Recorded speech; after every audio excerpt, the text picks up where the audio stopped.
men's bronze medal match, and it'll be Pedro Vivas Alcala from Mexico taking on Mitch Dielemans from the Netherlands. I like this match. These are both fairly new-ish on the international scene. Certainly Dielemans is new. Pedro's been around for a couple of years, but they're both really good shooters. There's a good look at Alcala, who defeated his Mongolian foe in the quarterfinals 6-4, then lost to Muhammad of Malaysia 7-1. Alcala, though, already with his ticket punch for Istanbul. And there's a good look at Mitch Dielemans from the Netherlands. Handled Romain Giroux of France 6-2 in the quarterfinals before dropping a close match with Joe Fanchen in the semis. That match went to a shoot-off where Mitch shot a 7 and Fanchen shot a 9. And that 7 probably speaks to Mitch's inexperience at this level. But he'll have resolved anything that happened out of that, and he'll be ready. And the only way to get the experience is to Come out and do it. Come out and do it. Go through the ups and the downs and go through that, so the next time that you're in that position, you know how to handle it. Absolutely. It's one thing to say it's just like shooting arrows in your backyard back home. It's another thing to be able to just have the composure to do it. Along with Hugh McDonald from Canada, I'm Carl Arkey. Hope you're enjoying our coverage of the 4th stage of the Archery World Cup here on ESPN, and everybody loves the camera here in Shanghai. Heather Cole and Katuna Lorig making faces. Of course, the pressure's off Katuna now. She can sit back and make faces. Absolutely. Oh dear, that's an tough start. Fortunately, it scores a 7. But as we saw in the previous match, absolutely. Why in the you match can before come that, back. in set play format, that 7 can mean nothing.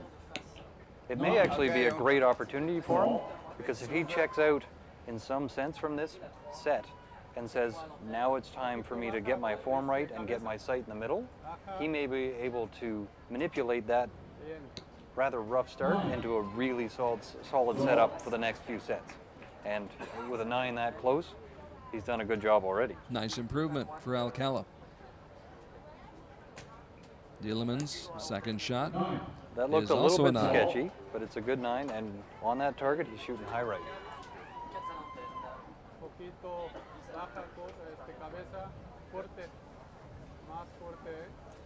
Pedro, one of our few left-handed shooters, shooting a 10. So with each successive arrow, Pedro picks it up, finishes with a 26 for the first set. So 9 or better. If he holds gold, he'll get this set. And there's a 10. Nicely done.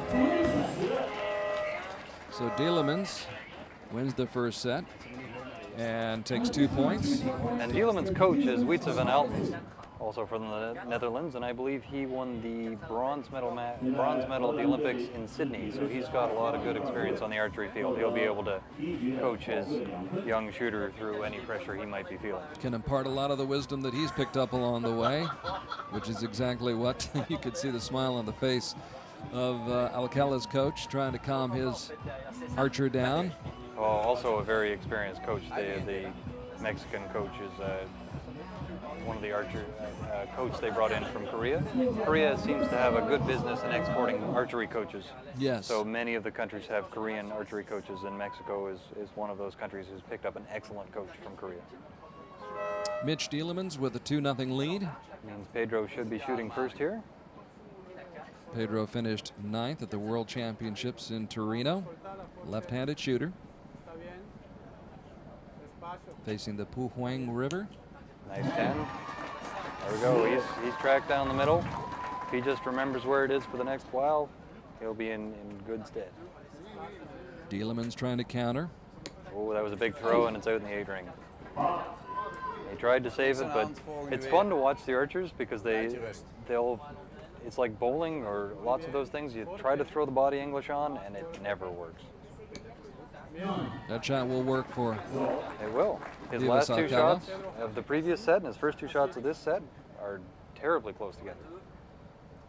So Dielemans, who won the first set, now in danger of dropping the second one, but a 9 right there keeps him in contention. So with a 9, Pedro can lock this set down. There it is. He was listening. Takes Hugh McDonald's advice. I bet he would have liked a 10. But that's actually a really good group. It's nice and centered. If there's a little bit of a breeze in this really heavy air, oh, that was a big throw, and got it in the middle. He got it. Nicely done. You would have thought that was going to end up in the 6 ring.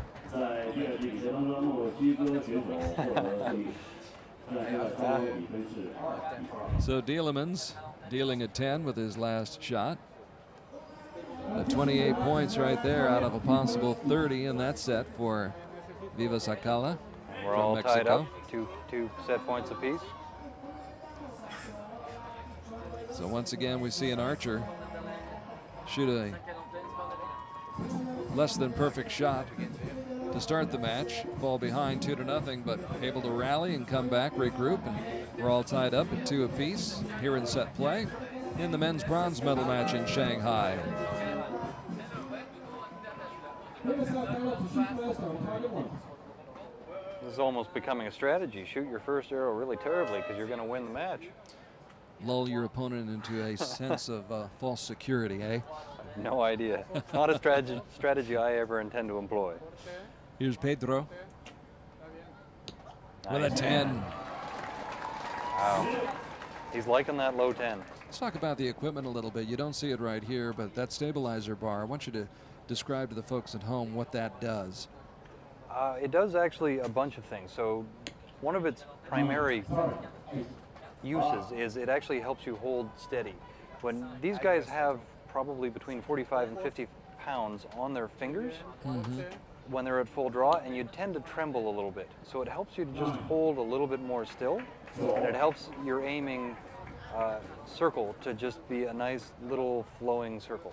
It also puts the center of gravity, the center of balance of the bow, where you like it, so you can have good control over moving your bow, but at the same time it adds mass at a distance. And there's a good shot of it right there, that stabilizer bar sticking straight out. Yeah, that Y-shaped construction that's attached to the bow, and there's a good X right in the middle. So Pedro is locked up the next set. And the third thing that I use the stabilizers for is to absorb vibration. The arrows are very, very light in comparison to the draw weight. And so there's a fair amount of energy that doesn't make it into the arrow. And one of the more common injuries in years past that hasn't happened in quite some time for archers is a tennis elbow type injury in their bow arm, because there's so much shock and vibration coming from the riser up your hand. So that the stabilizer helps with that. And the fourth thing, and it's a little bit of a change in the theory of stabilization these days, is they're actually using a stiffer stabilizer nowadays to affect the tune, to affect how your arrows actually group. You'll add a weight here and take a weight off here, and that'll actually change the shape and the size of your group at 70 meters. So that's a really important piece of the equipment. It's not just for bringing in radio stations. And everything has, and that's FM as well. Oh, yeah. But everything has to work together, I guess is the point that you're making here. Absolutely. You have to spend a lot of time to get your bow set up so that it works right for you. So there are the scores. Alcala leading 4-2 after the first 3 sets, has won the last 2 sets after dropping the first one to Mitch Dielemans from the Netherlands, who will get the 4th set started. Dielemans. Picture of composure. Didn't look terribly certain about where that arrow went, but it top of the 9 or top of the 10 ring just out. That's a good shot. Great camera angle right here in Shanghai of Pedro Vivas Alcala. Ooh. Throws out a little bit of an 8, gives Mitch a bit of a chance to get back into this match. See what Mitch does with the opportunity. Oh, he throws his bow arm, manages to save a 9, high right 9. So Dielemans still in pretty good shape to get back into this match. If he can win here, he'll tie it up at 4-all. He seems to be fighting his line the way that...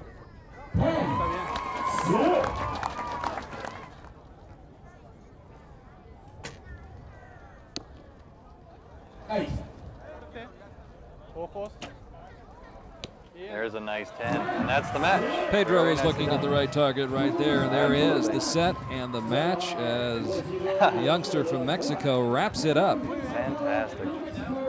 Got off to a bit of a shaky start, dropped the first set, fell behind 2-0, but came storming back to win the next 3 sets in a row and wins the match by the final count of 6-2. So Alcala, who finished 9th at the World Championships in Torino back in July, 6th at Stage 2 in Turkey last spring, He actually started the year finishing 57th at the first Archery World Cup stage in Croatia. So he's gone from 57th in Croatia to 6th in Turkey, and now finishes 3rd and wins a bronze medal here in Shanghai. So steady progress all season long for that young man from Mexico. That was just more of a market correction, I would say. He's a really solid shooter. The fact that he received no World Cup points thus far this year and his world ranking was as low as it was. Sorry, I was looking at Dielemans there. He's a really good shooter. I met him, I think, 2 years ago at this event. And so he's come along really, really well. Dielemans, by the way, only 18 years old, so this is one to grow on for Mitch. Absolutely. Great experience for him here in this setting. The Dutch team, the Dutch archers that have been out traveling internationally this year, I think this is their first year internationally.